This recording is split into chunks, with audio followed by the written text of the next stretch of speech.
La entrevista, si es que podía llamarse así, había sido tan cortante como el viento que barría el valle en invierno. Alejandro, el dueño de la finca El Silencio, no había ofrecido asiento a Isabel. Se mantuvo de pie junto a la gran chimenea de piedra, un bloque de granito tan inflexible como su postura. Sus hombros anchos y su rostro anguloso, curtido por el sol y la pena, hablaban de una vida de trabajo duro y una pérdida reciente que se había negado a cicatrizar. «No necesito palabras bonitas ni promesas vacías», había dicho, con una voz que sonaba a tierra seca. «Necesito a alguien que impida que mis hijos se vuelvan salvajes. El fantasma de su madre ya es suficiente compañía en esta casa». Isabel, de pie frente a él con su vestido de viaje oscuro y su única maleta en la mano, sostuvo su mirada. Había una dignidad en ella que no se quebraba ante la rudeza. Sus manos, aunque delgadas, no temblaban. Había llegado desde la ciudad buscando no solo un empleo, sino un refugio, un lugar donde su propio pasado pudiera dejar de susurrarle al oído. Sabía de fantasmas. «Entiendo, señor», respondió con una calma que pareció sorprenderlo. «No estoy aquí para ocupar el lugar de nadie, estoy aquí por los niños». Él asintió una sola vez, un movimiento brusco, como si la cortesía fuera un músculo atrofiado. «El trabajo es suyo, su cuarto está al final del pasillo, la cena es a las 7, no se atrasen». Sin más, se dio la vuelta y salió por una puerta lateral, dejando a Isabel sola en el corazón de una casa que parecía no tenerlo. Un viaje de sanación y nuevos comienzos apenas comienza. Si ya estás animando a Isabel a traer luz a este hogar, dale a me gusta para apoyarnos y suscríbete al canal para no perderte ningún capítulo de esta conmovedora historia. Y comenta abajo, ¿te atreverías a aceptar este trabajo? La sala principal era vasta y sombría.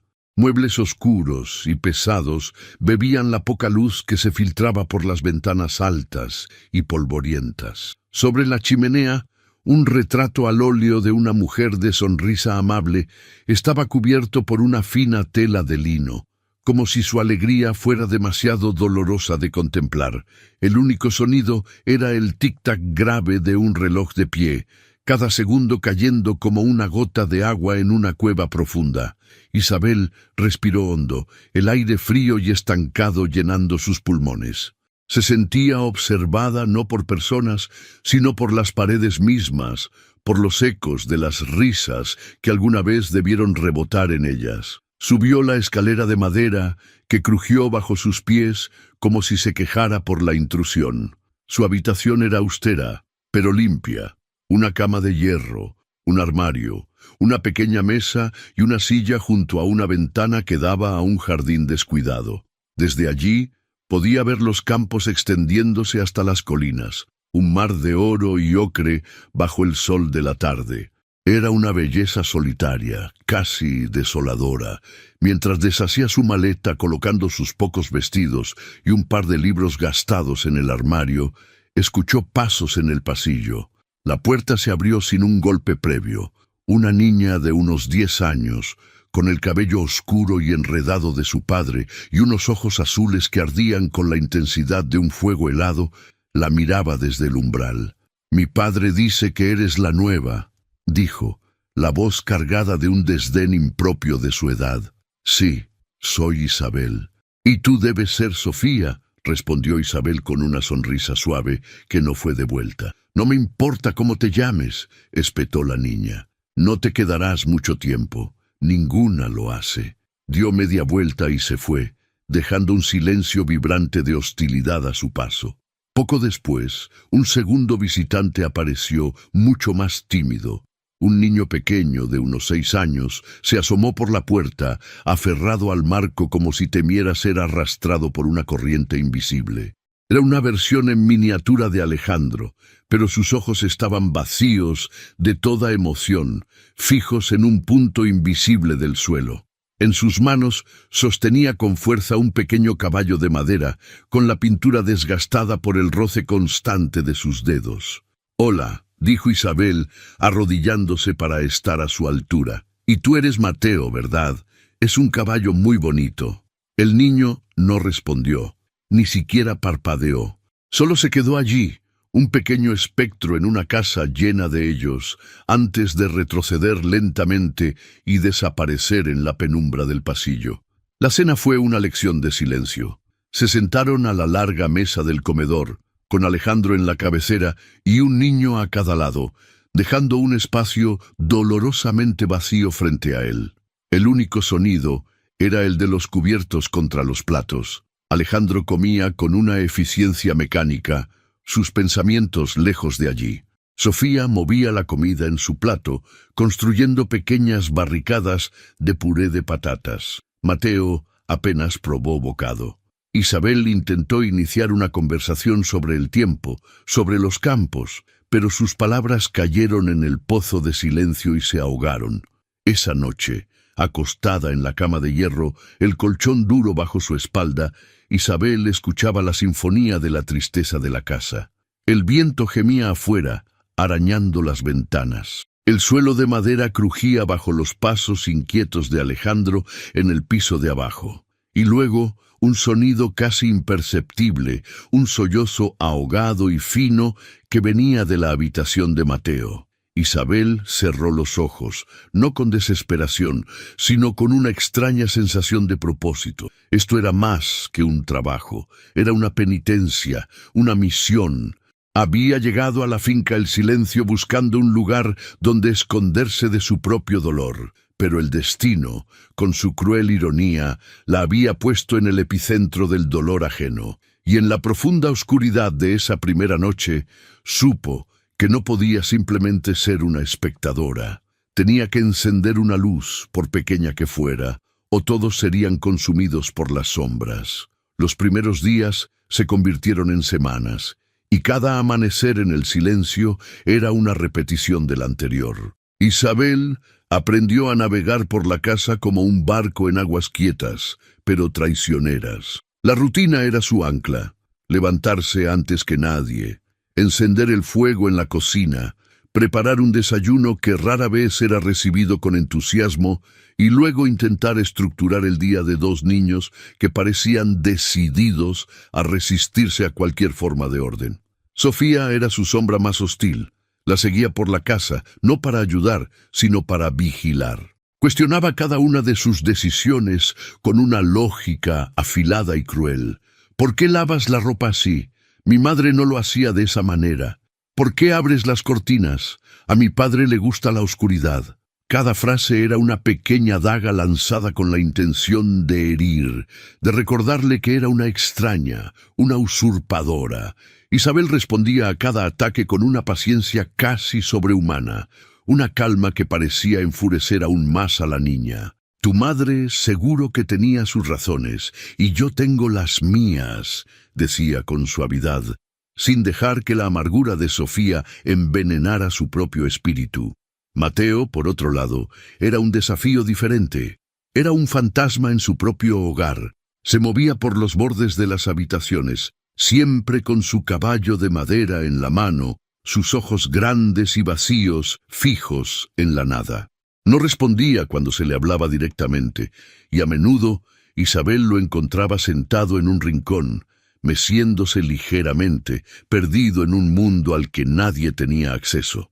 Era un silencio tan profundo que dolía, un silencio nacido del trauma. Isabel no lo presionaba.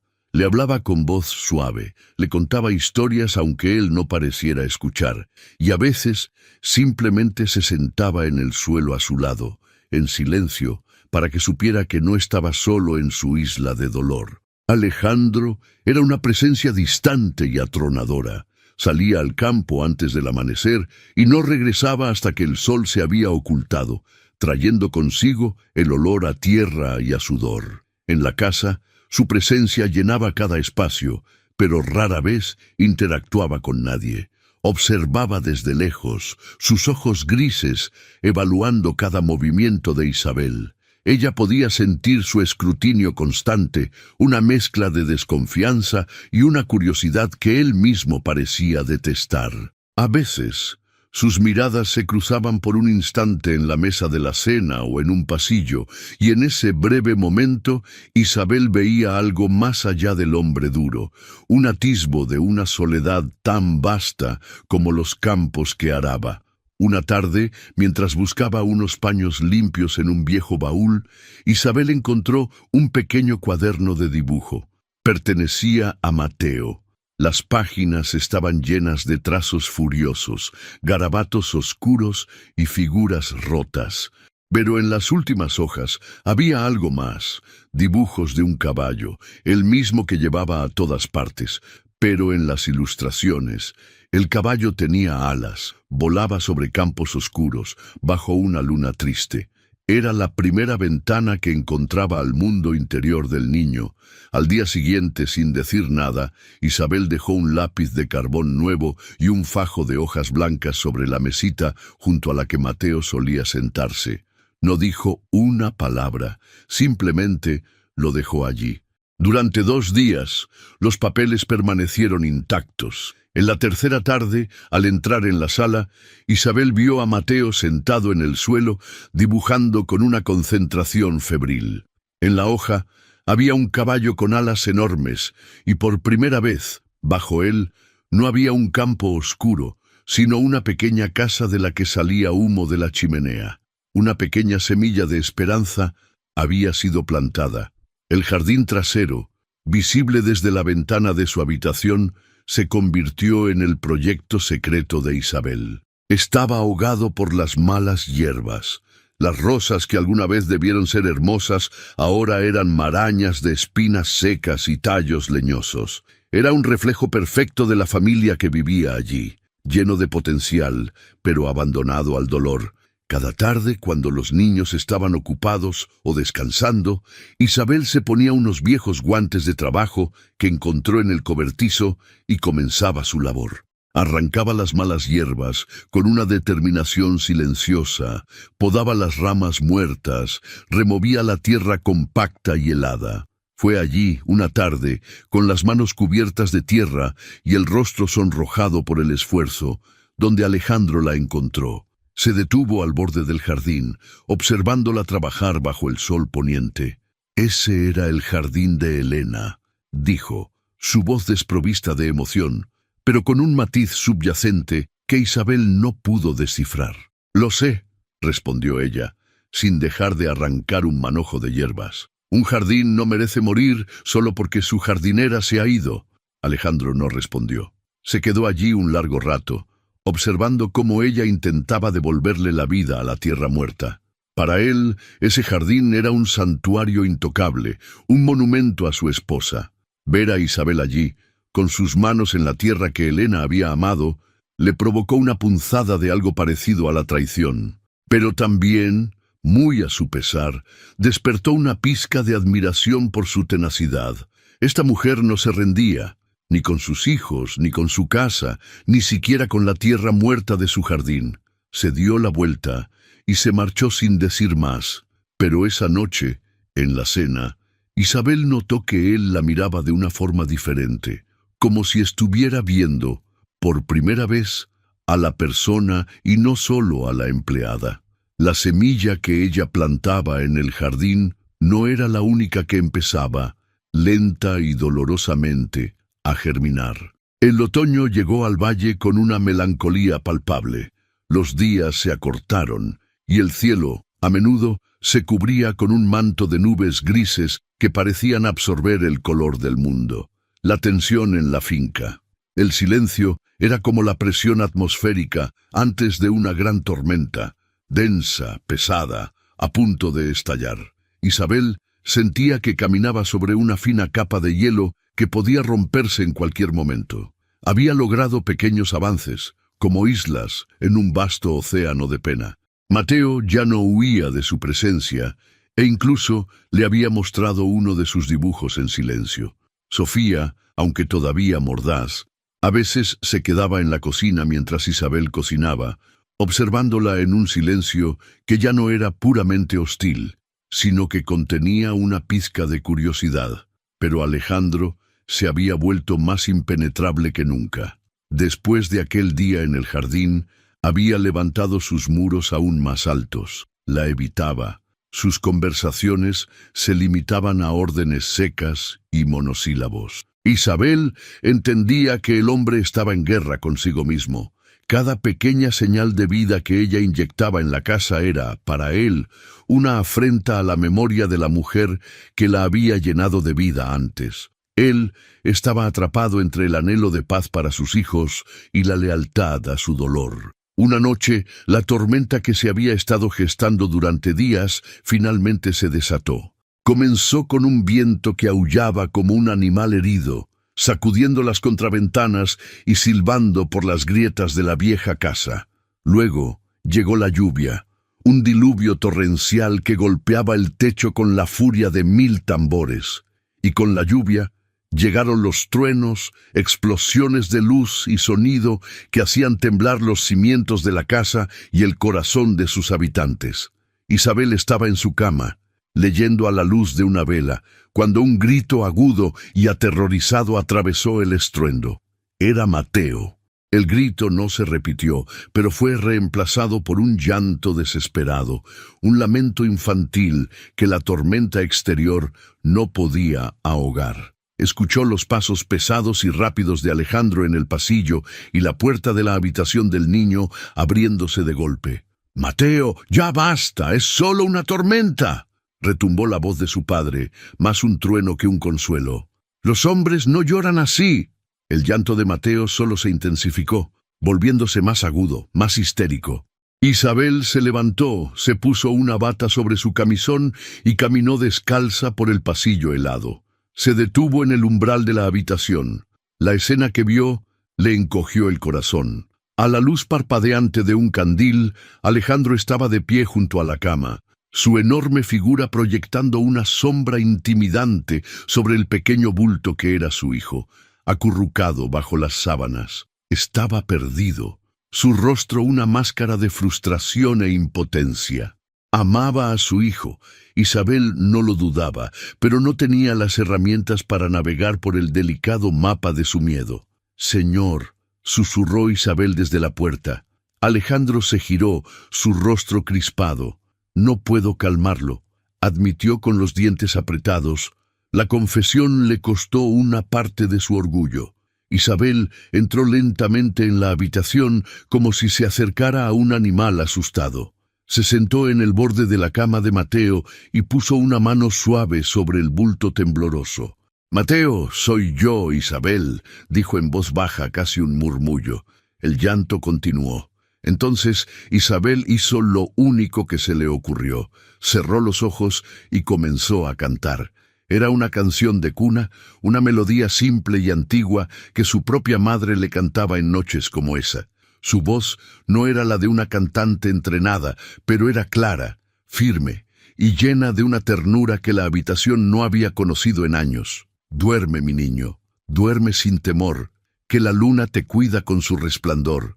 Cierra los ojos, mi dulce lucero, que velando tu sueño, aquí yo te espero». Cantó la misma estrofa una y otra vez. Su voz era un ancla en medio de la tempestad. Poco a poco, como el sol disipando la niebla, la canción comenzó a penetrar en el terror de Mateo. Sus sollozos se convirtieron en hipidos, sus temblores se suavizaron. Sacó una manita de debajo de las sábanas y se aferró a la manga de la bata de Isabel. La tormenta afuera seguía rugiendo, pero dentro de esa pequeña habitación se había creado un refugio de paz. Finalmente, con un último suspiro tembloroso, el niño se quedó dormido. Isabel se quedó sentada un rato más, acariciando su frente húmeda. Cuando finalmente se levantó y se giró, vio a Alejandro todavía en la puerta. Estaba inmóvil. Su rostro iluminado por el candil revelaba una expresión que ella nunca había visto. Había gratitud, sí, pero también asombro, y algo más profundo, algo vulnerable que la miraba directamente a los ojos. No dijo nada. No hacían falta palabras. En el silencio que siguió a la canción, el muro de hielo que los separaba se había agrietado.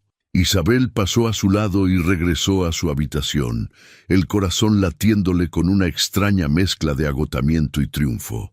Alejandro se quedó en el pasillo oscuro por un largo tiempo, escuchando el sonido de la lluvia amainando y la respiración tranquila de su hijo. Apoyó una mano en la pared de piedra fría de la casa y por primera vez en 2 años sintió que el silencio no era una tumba, sino un hogar que dormía en paz. La pregunta que lo asaltó no era si esa mujer podía sanarlos, sino si él sería lo suficientemente valiente para permitirlo. La mañana siguiente a la tormenta, el mundo parecía haber renacido. Un silencio límpido y puro había reemplazado la furia de la noche.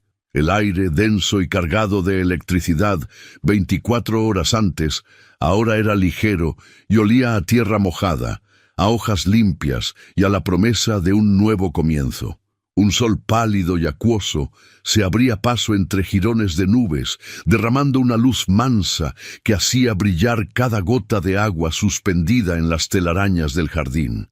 Dentro de la finca el silencio, el cambio era menos dramático, pero mucho más profundo.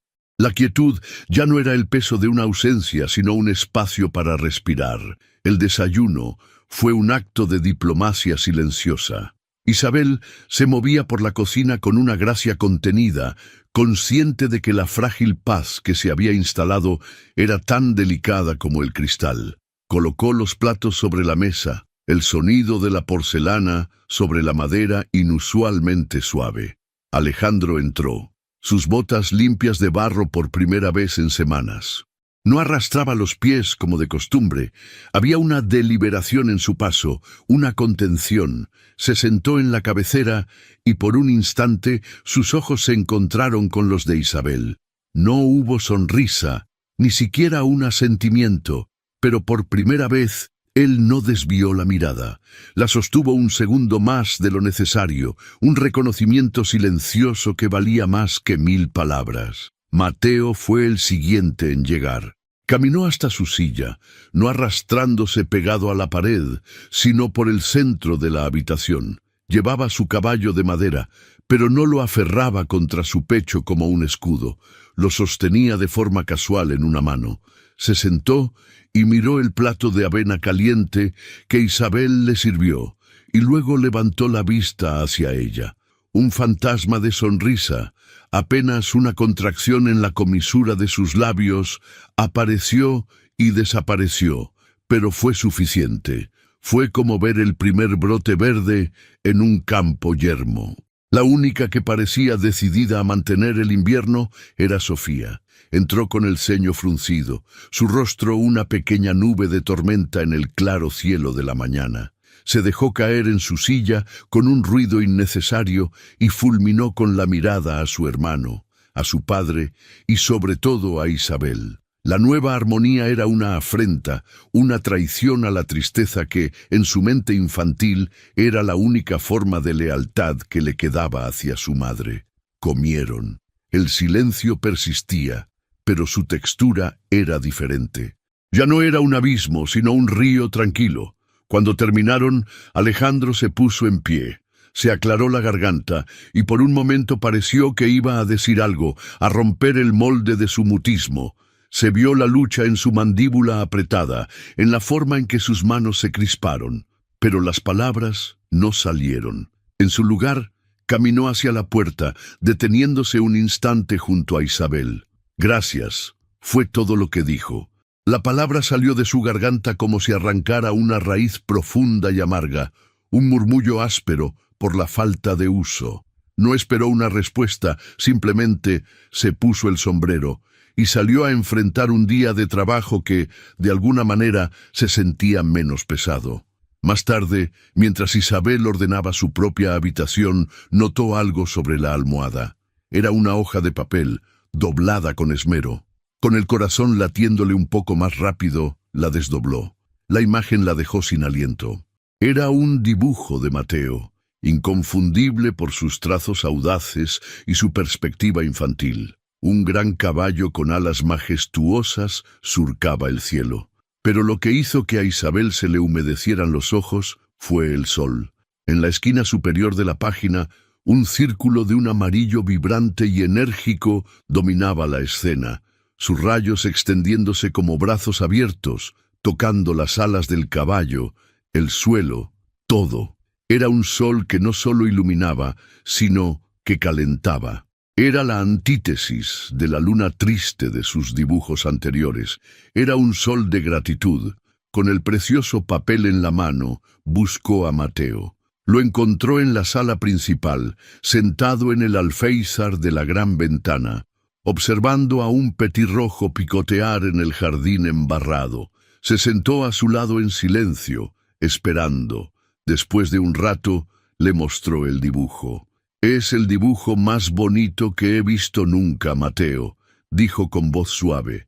«Este sol es tan brillante que casi puedo sentir su calor». El niño la miró, sus ojos serios y profundos, y entonces habló, su primera frase completa dirigida a ella.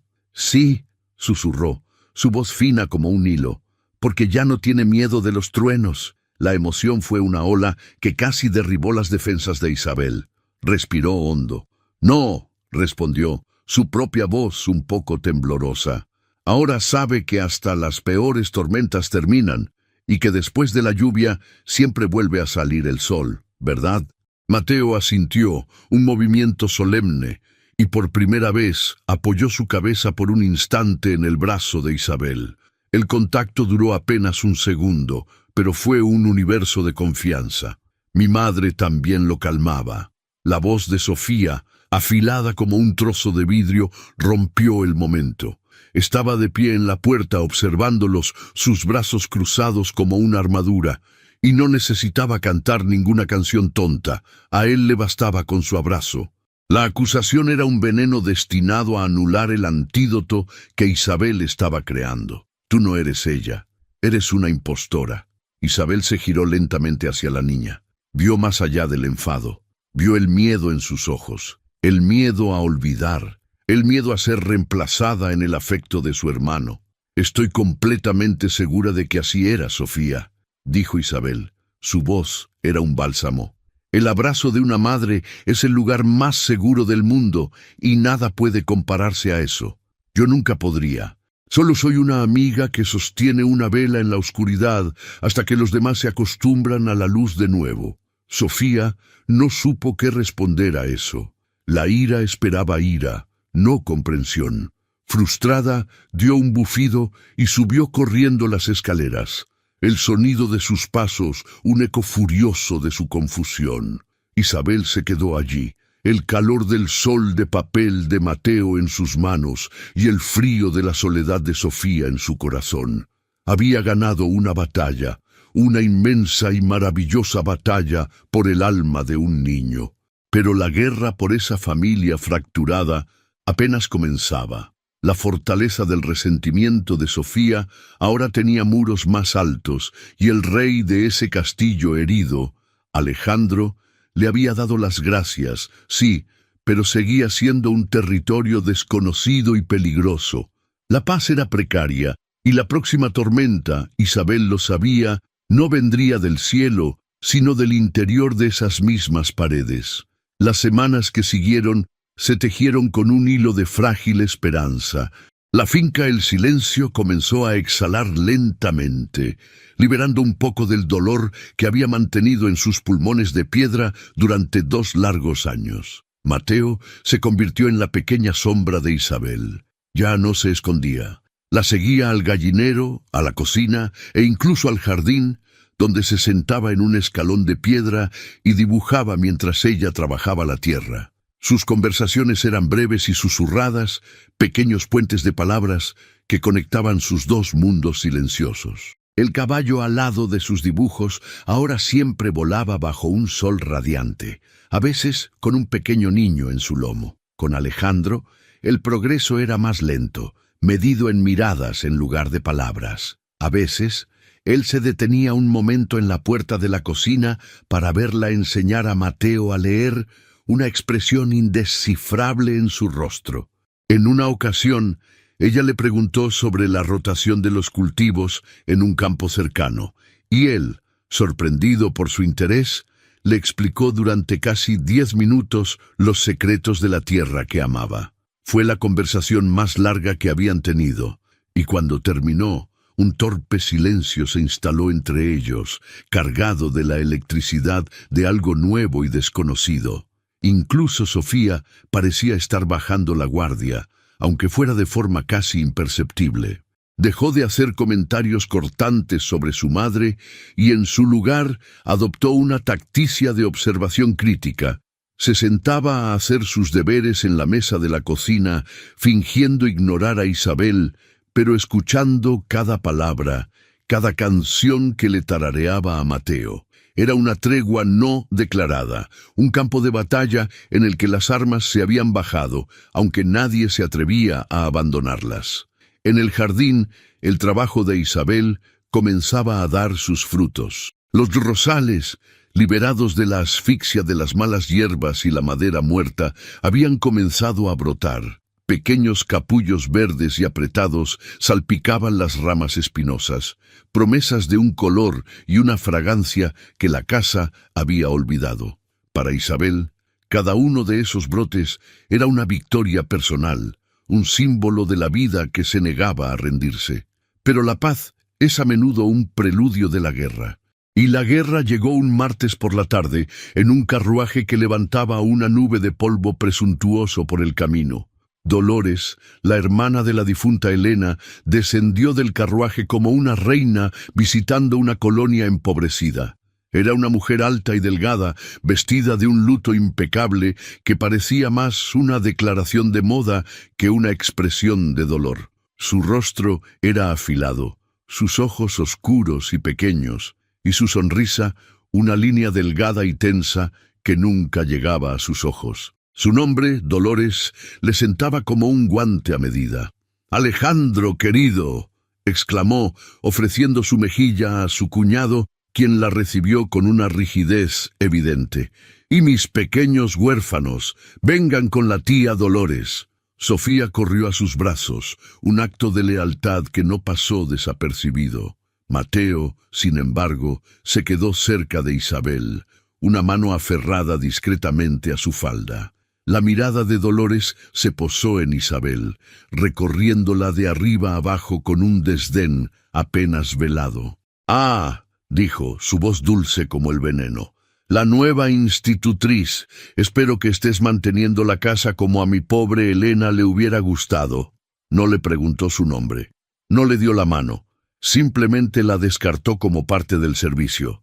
Desde ese primer momento, Isabel supo que había conocido a su verdadera antagonista. El dolor y el silencio eran enemigos pasivos, pero Dolores era una fuerza activa, una guardiana autoproclamada de las sombras que no permitiría que la luz entrara tan fácilmente. Los días siguientes fueron una tortura sutil. Dolores se movía por la casa como una sombra crítica, sus dedos rozando las superficies en busca de polvo, sus labios fruncidos en una mueca de perpetua desaprobación. Llenaba cada conversación con recuerdos de Elena, convirtiendo cada rincón de la casa en un santuario de su memoria. Elena siempre decía que estas flores debían cortarse al amanecer. Comentaba en voz alta, aunque Isabel no tuviera flores que cortar. «Pobre Alejandro, ¿cómo debe extrañar sus guisos? Nadie los hacía como ella». Cada frase era un recordatorio para Alejandro de su pérdida y una acusación silenciosa a Isabel por su mera presencia. Con los niños, su estrategia era dividir y conquistar. Colmaba a Sofía de elogios, llamándola «la viva imagen de tu santa madre» y regalándole un camafeo con el retrato de Elena. «Para que nunca la olvides, querida», le susurró, una clara indirecta hacia la influencia de Isabel. Con Mateo, intentó un enfoque de compasión sofocante, pero el niño se replegaba, negándose a abandonar la seguridad que había encontrado junto a Isabel. El punto de ruptura, como Isabel había presentido, fue el jardín. Dolores lo descubrió una tarde mientras paseaba con Alejandro. Se detuvo en seco, su mano volando a su pecho en un gesto de horror teatral. «¡Cielos santos! ¿Qué es esto? ¿Qué le han hecho al jardín de Elena?», exclamó, su voz temblando de indignación. Isabel, que estaba cerca recogiendo hierbas para la cena, se acercó. «Solo lo estoy limpiando un poco. Estaba muy abandonado». Dolores se giró hacia ella, sus ojos oscuros echando chispas. «Abandonado. Era un monumento. Cada planta, cada rosa era un recuerdo de ella. Y tú te atreves a arrancarlo todo, a plantar tus propias vulgaridades encima de su memoria». «No he arrancado nada que tuviera vida», respondió Isabel con calma, aunque sentía la sangre arder en sus venas. «Solo quité lo que estaba muerto para dar una oportunidad a lo que aún podía florecer». «¡Qué insolencia!», siseó Dolores, volviéndose hacia un Alejandro que permanecía en silencio, su rostro una tormenta de emociones, en conflicto. «Alejandro, ¿vas a permitir esto? ¿Vas a dejar que esta extraña profane el último lugar sagrado que nos quedaba de ella?» Isabel miró a Alejandro, esperando, rogando en silencio que dijera algo, que la defendiera, que reconociera el trabajo y la vida que ella estaba intentando devolver a su hogar, pero él no lo hizo. Se quedó allí, atrapado entre la lealtad a la hermana de su esposa muerta y la verdad que veía con sus propios ojos, y en su silencio, Dolores encontró su victoria. Sonrió, una sonrisa afilada y triunfante, mientras Isabel comprendía que el camino para sanar a esa familia ahora estaba bloqueado por un dragón muy real, uno que no dudaría en quemarla viva para proteger su tesoro de cenizas y recuerdos. La cena de esa noche fue un funeral sin difunto. Cada bocado parecía estar sazonado con palabras no dichas. Dolores presidía la mesa con la autoridad de una general victoriosa, dirigiendo la conversación con anécdotas punzantes sobre Helena.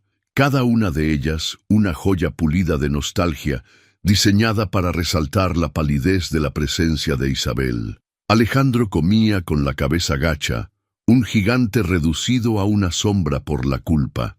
Su silencio, que antes había sido una muralla contra el mundo, ahora era una prisión en la que él mismo se había encerrado.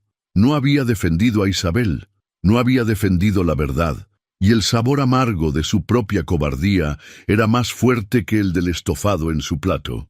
Isabel, por su parte, exhibía una calma que era en sí misma una forma de resistencia. Comía despacio, respondía a las preguntas directas de Dolores con una cortesía glacial y, sobre todo, se concentraba en Mateo, asegurándose de que el niño, sensible a la tormenta emocional que lo rodeaba, comiera lo suficiente. Su serenidad era un escudo. Sabía que cualquier muestra de ira o frustración sería exactamente lo que Dolores quería, una prueba de su naturaleza vulgar. Al negárselo, Isabel le negaba su victoria. Esa noche, mucho después de que la casa se sumiera en la oscuridad, Alejandro no encontró el sueño. Se sirvió un vaso de vino y se quedó en la sala principal, la única luz la de la luna que se filtraba por las altas ventanas. Sus ojos se posaron en la chimenea, en el contorno del retrato cubierto. 2 años. Durante 2 años había cultivado su dolor como el más preciado de sus cultivos. Era un dolor puro, sagrado. Pero la llegada de Dolores lo había enturbiado, lo había convertido en un arma, en un garrote con el que golpear a una mujer inocente y a sus propios hijos. Sabía que Isabel tenía razón. El jardín se estaba muriendo.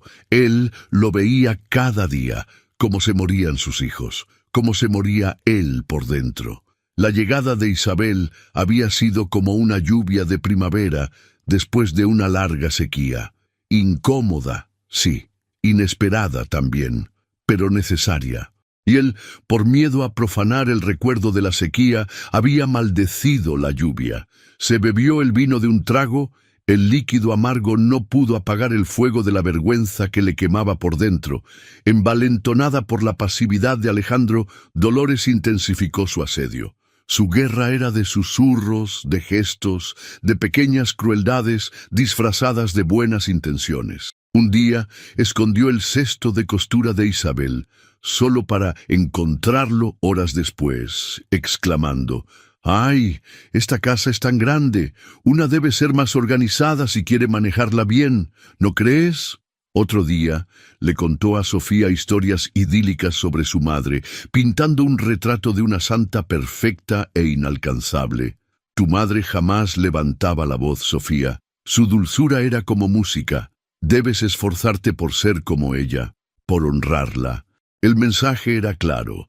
Isabel, con su firmeza y su disciplina, era una cacofonía en la sinfonía sagrada de Helena. La ofensiva culminó una mañana de domingo. Después del desayuno, mientras todos estaban en la sala, Dolores se acercó a la chimenea con un aire solemne y ceremonial. «He pensado mucho en esto», anunció a la sala en general, aunque sus palabras iban dirigidas a Alejandro. «Y creo que ha llegado el momento. Una casa no debería ocultar a sus ángeles». Con un movimiento dramático, tiró de la tela de lino que cubría el retrato. La imagen de Helena llenó la habitación. Era una mujer hermosa, de sonrisa radiante y ojos llenos de vida. Su presencia era tan abrumadora que el aire pareció volverse más denso. Alejandro se quedó petrificado, como si hubiera visto un fantasma. Sofía soltó un suspiro de adoración. Mateo se escondió instintivamente detrás de Isabel. Dolores se giró, esperando ver a Isabel intimidada, disminuida por la comparación. Pero la reacción de Isabel la desarmó. En lugar de apartar la mirada, Isabel contempló el retrato con una expresión de genuino respeto y una profunda tristeza. Era muy hermosa, dijo en voz baja, su voz desprovista de envidia o resentimiento. Tenía una mirada muy amable. Puedo ver de dónde saca Sofía sus ojos. Con esa simple frase, Isabel transformó un acto de agresión en un momento de conexión. Elogió a la muerta y a la viva en una misma respiración, validando el pasado sin sentirse amenazada en el presente. La victoria de Dolores se desinfló, dejando solo un silencio incómodo. Pero la batalla no había terminado. Esa misma noche, en la cena, Sofía, claramente siguiendo el guión de su tía, apartó el plato que Isabel le sirvió. «No quiero esto. Mi madre nunca cocinaba pescado. A ella no le gustaba el olor. Era un desafío directo, una prueba de lealtad». Dolores observaba con una sonrisita de satisfacción. Alejandro parecía a punto de estallar, pero Isabel mantuvo la calma. No la regañó ni la obligó a comer. Simplemente miró a la niña. «¿Sabes, Sofía?», comenzó en voz baja. «Mi abuela solía decir que hay peces que nadan toda su vida contra la corriente. Es un viaje increíblemente difícil. La mayoría se rinde. Pero los que llegan al final, los que no se dejan arrastrar, son los más fuertes y los que tienen las historias más interesantes que contar». No dijo más. Se giró y continuó con su propia cena. El silencio volvió a la mesa, pero esta vez estaba cargado de significado. Sofía no tocó el pescado, pero tampoco dijo nada más. Se quedó mirando su plato, el ceño fruncido, no de ira, sino de pensamiento. La historia de Isabel, una parábola tan clara como el agua de un arroyo, se había abierto paso a través de su armadura. Isabel no podía obligarla a comer, pero le había dado algo mucho más importante en lo que pensar. Había plantado una semilla de duda, la idea de que la fuerza no siempre reside en la terquedad, sino en la perseverancia. Y esa noche, Isabel supo que aunque la guerra fuera larga y agotadora, tenía las armas correctas para lucharla. La parábola del pez que nadaba contracorriente se quedó anclada en la mente de Sofía. Durante los días siguientes, la niña se convirtió en un enigma de contradicciones. Su hostilidad abierta hacia Isabel disminuyó, reemplazada por una vigilancia intensa y silenciosa. Ya no la desafiaba en cada oportunidad, pero la observaba con una concentración casi febril, como si tratara de resolver un problema matemático muy complejo. La veía consolar a Mateo después de una caída, remendar la ropa de su padre con una habilidad que envidiaría cualquier costurera, e incluso reír suavemente para sí misma al leer uno de sus libros por la noche. Sofía estaba atrapada en un fuego cruzado, con la lealtad idealizada hacia su madre en un lado y la evidencia innegable de la bondad y la fuerza de Isabel en el otro. Dolores, con su instinto de depredador para la disidencia, notó el cambio de inmediato. Vio la vacilación en los ojos de su sobrina y supo que sus tácticas de guerra psicológica no estaban siendo tan efectivas como había esperado. La calma de Isabel era un baluarte que sus ataques sutiles no podían derribar. Necesitaba un cañón. Necesitaba un arma tan poderosa que hiciera añicos la confianza de Alejandro, de una vez por todas. Una traición tan profunda que fuera imposible de perdonar. Y para ello, necesitaba profanar algo sagrado. El arma perfecta se le presentó una tarde, mientras ordenaba el dormitorio que había pertenecido a Elena y Alejandro, un espacio que se mantenía casi como un museo. Abrió el joyero de plata de su hermana y sacó un objeto con un suspiro teatral. Sofía, que la había seguido, la miró con curiosidad. «Oh, mira, querida», dijo Dolores, su voz un murmullo reverente. «El guardapelo de tu madre. ¿Te acuerdas?» Era un relicario de plata ovalado, delicadamente grabado con las iniciales de Elena. No era ostentoso, pero tenía el brillo de un objeto profundamente amado. «Tu padre se lo regaló en su primer aniversario», continuó Dolores, abriéndolo para revelar un diminuto retrato de un Alejandro más joven y sonriente en un lado, y un rizo del cabello castaño de Elena en el otro. Nunca se lo quitaba, decía que guardaba su corazón dentro. Le permitió a Sofía tocarlo, un breve contacto con una reliquia sagrada, antes de volver a guardarlo en el joyero. La semilla de la importancia del objeto había sido plantada. El detonante para que Dolores ejecutara su plan llegó unos días después. Era una tarde inusualmente cálida para la estación. Isabel había llevado a Mateo al arroyo cercano para botar barcos de hojas, y Alejandro, al regresar temprano del campo, los encontró allí. Se quedó observándolos desde la distancia. La risa de su hijo, una risa genuina y clara que no había escuchado en 2 años, flotó en el aire y lo golpeó con la fuerza de una ola. Se acercó y por primera vez se sentó con ellos en la orilla. No dijo mucho, pero observó a su hijo jugar, y una sonrisa cansada pero real se dibujó en su rostro. En un momento, Mateo resbaló en una piedra mojada, y tanto Alejandro como Isabel se lanzaron para sujetarlo, sus manos rozándose en el proceso. El contacto fue breve, eléctrico, y ambos retiraron sus manos como si se hubieran quemado. Pero la mirada que compartieron, una mezcla de sorpresa, complicidad y una calidez innegable, duró un segundo más de lo necesario. Dolores lo vio todo desde una ventana de la casa. Vio la sonrisa de Alejandro, vio el roce de sus manos, vio la mirada y el veneno de los celos, la ira y un retorcido sentido de la justicia llenaron sus venas. Esa mujer no solo estaba limpiando el jardín y ganándose a los niños, estaba borrando a Elena, estaba robando la sonrisa de su marido, y eso no lo podía permitir. A la mañana siguiente, la casa se despertó con los lamentos de Dolores.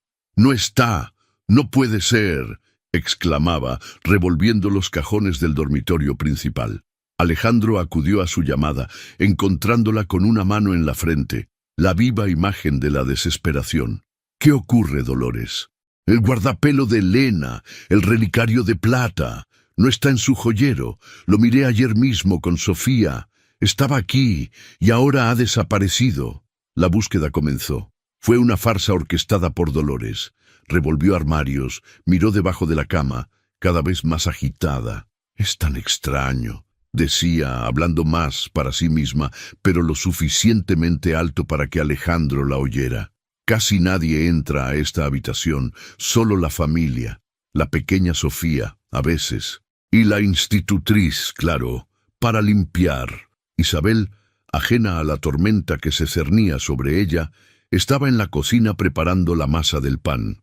Sintió un escalofrío recorrerle la espalda, una premonición de que la frágil paz estaba a punto de hacerse añicos. Más tarde, Dolores llevó a Alejandro a un lado, su voz un susurro conspirador y lleno de una falsa pena.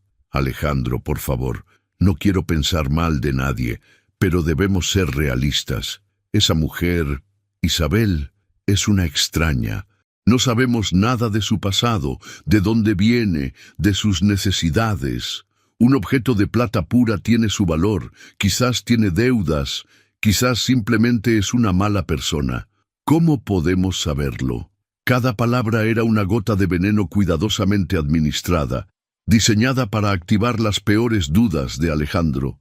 Su lealtad a Helena, su instinto protector sobre sus bienes, su desconfianza inicial hacia esa mujer que había entrado en su vida y la había puesto patas arriba.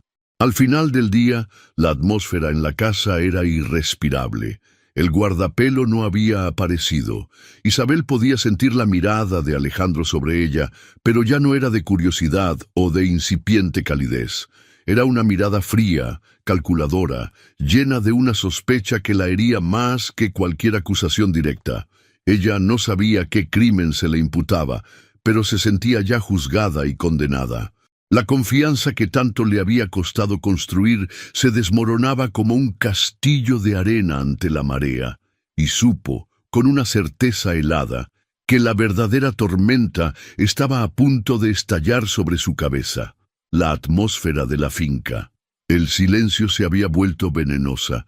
La sospecha era un gas invisible que se filtraba por debajo de las puertas y se adhería a las cortinas, haciendo que cada respiración fuera pesada y difícil.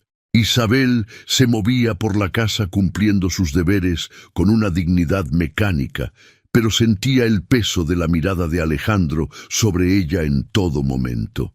Era una mirada que ya no contenía ni rastro de la calidez que había comenzado a nacer entre ellos. Ahora era fría, dura y evaluadora. La evitaba, pero la observaba, y cada uno de sus silencios era una acusación en sí misma. La situación llegó a un punto insostenible 2 días después de la desaparición del relicario. Tras una cena que fue la más silenciosa y tensa de todas, Dolores colocó su servilleta sobre la mesa con un aire de finalidad. «Alejandro», dijo con una voz cargada de una gravedad teatral, «creo que no podemos seguir así. Por el bien de los niños, por el honor de esta casa, debemos aclarar las cosas». Alejandro, cuyo rostro parecía tallado en piedra, asintió una sola vez. «En la sala principal», ordenó.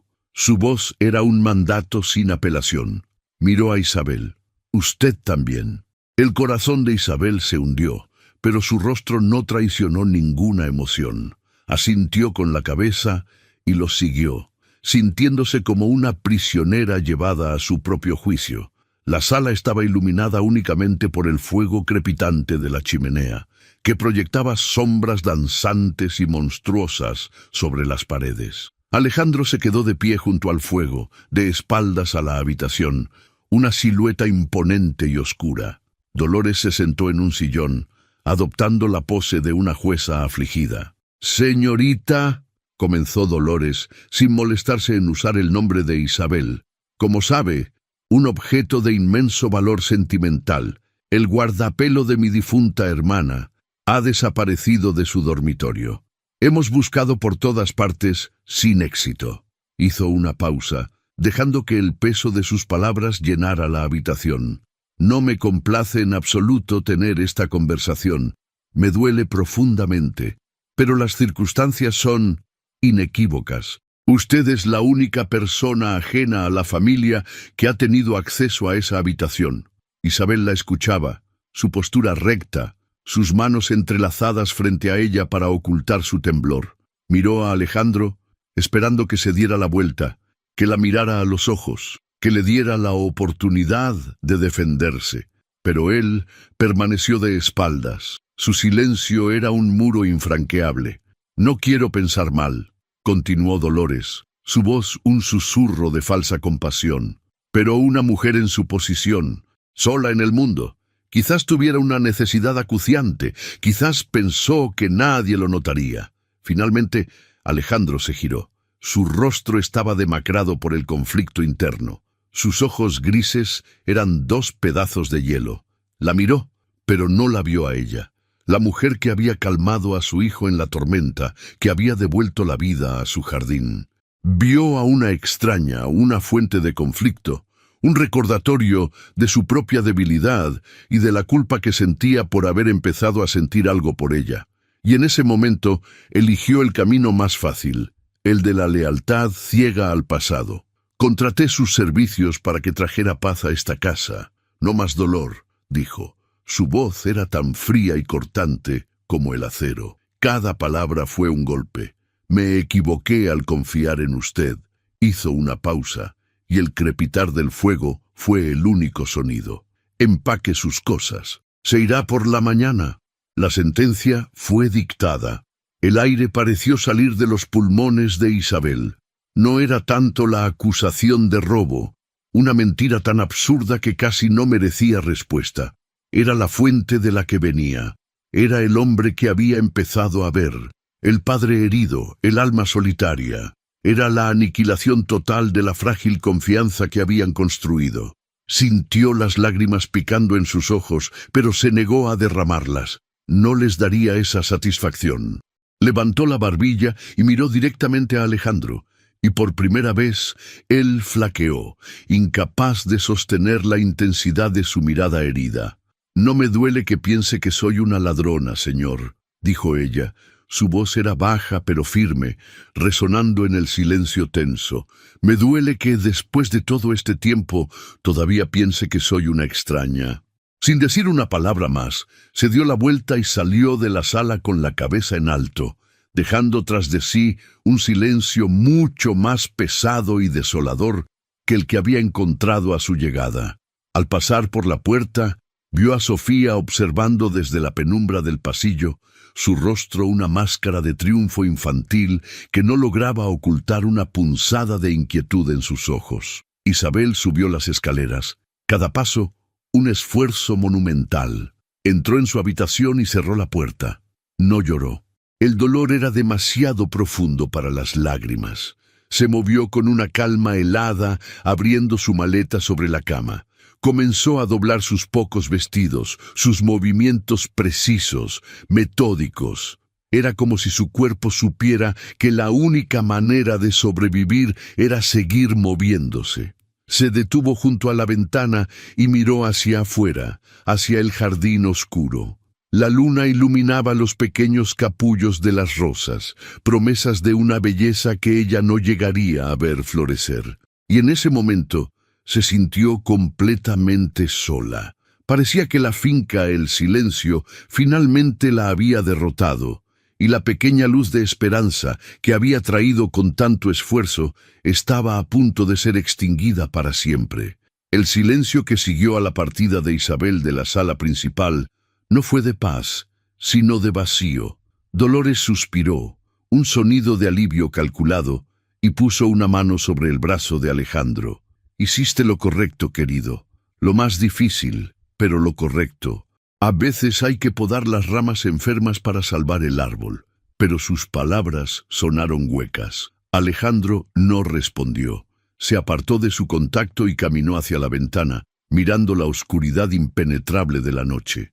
No sentía alivio, no sentía justicia, sentía un vacío helado en el estómago, una sensación corrosiva de que acababa de cometer un error irreparable.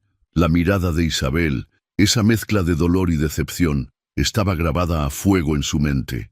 «Todavía piense que soy una extraña». La frase era un eco que rebotaba en las paredes de su conciencia. Mientras tanto, en la penumbra del pasillo, Sofía se había quedado inmóvil, con el corazón latiéndole con fuerza en el pecho. Había ganado. Su tía había ganado. La intrusa, la mujer que había intentado ocupar el lugar de su madre, se iba. Debería estar feliz, triunfante, pero en lugar de eso, sentía un nudo amargo en la garganta. La imagen de Isabel, de pie, digna y sola frente a la ira de su padre y el veneno de su tía, No se parecía en nada a la ladrona malvada que Dolores había pintado. Se parecía más al pez de la historia nadando contra una corriente imposiblemente cruel. Se retiró a su habitación, pero la victoria se sentía como ceniza en su boca. Escuchó el sonido suave de los pasos de Isabel en la habitación contigua, el abrir y cerrar de un cajón, el cierre metálico de una maleta. Eran los sonidos de una partida, los sonidos de la casa volviendo a ser como antes, silenciosa, triste, segura en su dolor. Pero, ¿era eso lo que realmente quería? Su dilema se hizo insoportable cuando una pequeña figura apareció en el umbral de su puerta. Era Mateo. Tenía los ojos enrojecidos e hinchados y sostenía en sus manos el dibujo del caballo bajo el sol. No lloraba ruidosamente, pero las lágrimas silenciosas corrían por sus mejillas, cayendo sobre el papel. ¿Se va?, susurró Mateo, su voz rota, la primera pregunta que le hacía a su hermana en meses. Sofía asintió, incapaz de hablar. «Pero, ¿quién me cantará cuando haya truenos?», preguntó el niño. Y esa simple pregunta, tan llena de un miedo puro e infantil, fue la que finalmente rompió el dique de la lealtad equivocada de Sofía. Vio la verdad con una claridad cegadora. Deshacerse de Isabel no traería de vuelta a su madre. Solo le arrebataría a su hermano, la única persona que había conseguido hacerlo sentir seguro. Le arrebataría a la casa la única luz que había logrado penetrar en sus sombras. Se dio cuenta de que su tía Dolores no estaba protegiendo la memoria de su madre. La estaba usando como un arma para herir a los vivos. Con una nueva determinación, Sofía tomó a su hermano de la mano. «Espera aquí», le dijo. Salió de la habitación y bajó las escaleras. Encontró a su padre en la sala principal, todavía de pie junto a la ventana, una estatua de miseria. «Papá», dijo con voz temblorosa. Alejandro se giró, su rostro sombrío. «¿Qué quieres, Sofía? Ve a la cama». «No», dijo ella plantándose frente a él. Las lágrimas que había estado conteniendo ahora corrían libremente. «No es verdad. Isabel no lo robó. No lo hizo». Alejandro la miró, su expresión una mezcla de agotamiento e irritación. «Sofía, ya hemos hablado de esto». «¡No!», gritó ella, la palabra estallando con la fuerza de su culpa y su miedo. «Tía Dolores miente. Ella me preguntó dónde guardaba mamá el guardapelo. Un día antes de que desapareciera, ella me lo enseñó. Dijo que era nuestro secreto». La confesión de la niña cayó en el silencio de la habitación con el peso de una roca. Alejandro se quedó mirándola, su mente tratando de procesar las palabras. La pregunta de Dolores a Sofía, el secreto. De repente, la fachada de la dolorida cuñada se resquebrajó, revelando la fea cara de la manipulación. La calma de Isabel, su extraña falta de defensa. Todo cobró un sentido terrible y claro. El mundo de Alejandro acaba de dar un vuelco. Lo engañaron y cometió un terrible error. ¿Qué crees que debería hacer ahora para enmendar las cosas? Comparte tu opinión en los comentarios cuando se revele la verdad. La sangre abandonó el rostro de Alejandro, reemplazada por una furia fría y blanca. Miró a su hija, que sollozaba desconsoladamente, y vio la verdad en su terror. No la regañó. Puso una mano sobre su hombro, un gesto torpe de consuelo, y luego se dirigió hacia las escaleras, sus pasos ahora pesados con un propósito mortal. Subió directamente a la habitación de invitados, donde Dolores se preparaba para dormir, una sonrisa de suficiencia todavía en sus labios. No llamó. Abrió la puerta de golpe haciendo que ella diera un respingo de sorpresa. «Alejandro, ¿qué modos son?» Él no le respondió. Se dirigió directamente al baúl de viaje de Dolores, lo abrió y comenzó a revolver su contenido sin miramientos. «¿Pero qué haces? ¡Has perdido el juicio!», chilló ella tratando de detenerlo. Él la apartó con un brazo, sin fuerza, pero con una finalidad que la hizo retroceder. Continuó buscando entre los vestidos y la ropa interior, hasta que sus dedos tocaron algo pequeño, duro y frío, envuelto en un pañuelo de seda. Lo sacó, abrió el pañuelo, Y allí, en la palma de su mano callosa, descansaba el relicario de plata de Helena. Se quedó mirando el objeto por un largo momento, la prueba irrefutable de la traición de su cuñada y de su propia y catastrófica ceguera. Luego, levantó la vista y miró a Dolores, y la expresión de sus ojos hizo que ella retrocediera de puro miedo. Lentamente cerró su puño alrededor del guardapelo, el metal frío mordiendo su piel, sus nudillos blancos por la presión. Desde el pasillo podía oír el sonido de un último cajón cerrándose en la habitación de Isabel, el sonido de una vida preparándose para abandonarlo para siempre por un crimen que no cometió, y supo que le quedaban pocos minutos para evitar que el error más grande de su vida se convirtiera en una herida que nunca jamás sanaría. Con el relicario de plata pesando en su mano como si fuera plomo, Alejandro se dirigió a la habitación de invitados. La furia que sentía no era caliente y explosiva, sino un hielo que le recorría las venas, afilando sus sentidos y su determinación. Abrió la puerta sin llamar. Dolores, que estaba guardando algunas cosas en su baúl, se sobresaltó. ¿Ya te vas?, preguntó Alejandro. Su voz era tan baja y carente de emoción que resultó mucho más aterradora que un grito. «Bueno, sí, querido», respondió ella, tratando de recuperar la compostura. «Ahora que la desagradable situación está resuelta, creo que mi presencia ya no es necesaria». «Tienes razón», dijo él, dando un paso hacia ella. «Tu presencia ya no es necesaria». Abrió la mano y dejó que el guardapelo cayera sobre la cama. El pequeño objeto de plata brilló bajo la luz del candil. El rostro de Dolores perdió todo su color. Tartamudeó, buscando una excusa, una mentira que la salvara. «Ahí está». Debió caerse de... «Basta, Dolores», la interrumpió Alejandro. Su voz era una cuchilla. «Se acabó el teatro». Se acercó a ella hasta que tuvo que levantar la vista para mirarlo. «Tomaste el recuerdo más puro de tu hermana y lo convertiste en un arma. Usaste a mis hijos, a mi dolor, para tus juegos crueles y retorcidos. Has manchado todo lo que has tocado en esta casa con tu amargura». Ella retrocedió, su máscara de superioridad finalmente rota, revelando la mezquindad que había debajo. «Ella te quería como a una hermana», continuó él, «y tú has deshonrado su memoria de la peor forma posible. Recoge tus cosas, todas ellas. No quiero volver a ver tu rostro en esta finca, ni cerca de mis hijos nunca más.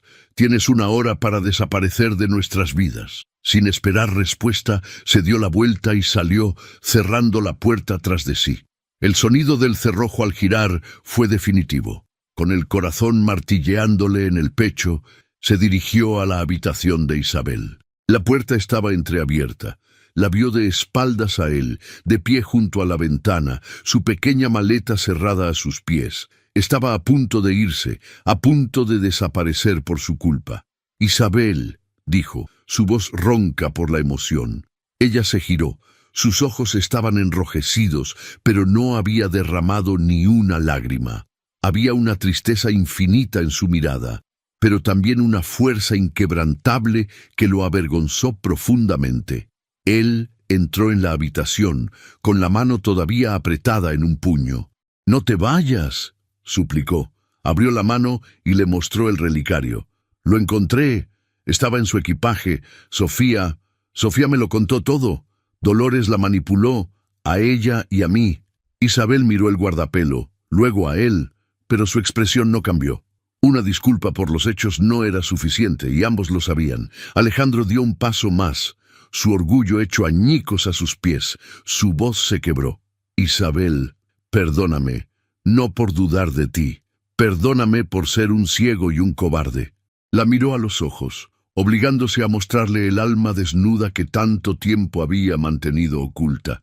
Estaba tan aferrado al dolor, a la memoria de Helena, que no podía ver nada más. «Y cuando llegaste tú, cuando empezaste a traer luz a esta casa, me asusté», confesó, las palabras saliendo en un torrente de arrepentimiento. «Tenía miedo de que la luz que traes a esta casa apagara el recuerdo de Helena». Pero ahora entiendo, tu luz no apaga nada, hace que podamos volver a ver. Nos ha devuelto a Mateo. Le estaba mostrando a Sofía que se puede ser fuerte y amable al mismo tiempo, y a mí me estaba recordando cómo se sentía tener un hogar y no solo una casa llena de fantasmas. Se detuvo frente a ella, vulnerable, desarmado. Por favor, quédate, no como una institutriz, quédate como... Quédate, te necesitamos, los niños te necesitan, yo te necesito. En ese momento, dos pequeñas figuras aparecieron en la puerta. Sofía, con los ojos llenos de lágrimas de arrepentimiento, y Mateo, que corrió hacia Isabel y le abrazó la pierna con todas sus fuerzas, como si temiera que fuera a desvanecerse. «No te vayas», susurró el niño. Isabel miró a los niños, luego al hombre destrozado y esperanzado que tenía delante, y las lágrimas que se había negado a derramar por dolor, ahora cayeron libremente por gratitud y alivio. Asintió lentamente, una sonrisa temblorosa dibujándose en sus labios. «No me iré», dijo en voz baja. «Estoy en casa». La primavera siguiente, la finca El Silencio era irreconocible. El nombre se había convertido en una ironía, porque la casa ahora estaba llena de sonidos. Las risas de Mateo persiguiendo mariposas, las conversaciones animadas de Sofía contando sus lecciones, la música suave de un piano que Isabel había restaurado. El jardín, antes un cementerio de espinas, había explotado en una sinfonía de colores. Las rosas de Elena, cuidadas y nutridas por las manos de Isabel, florecían más hermosas que nunca, como si le dieran su bendición. Un día soleado de abril, en el corazón de ese mismo jardín, se celebró una boda sencilla.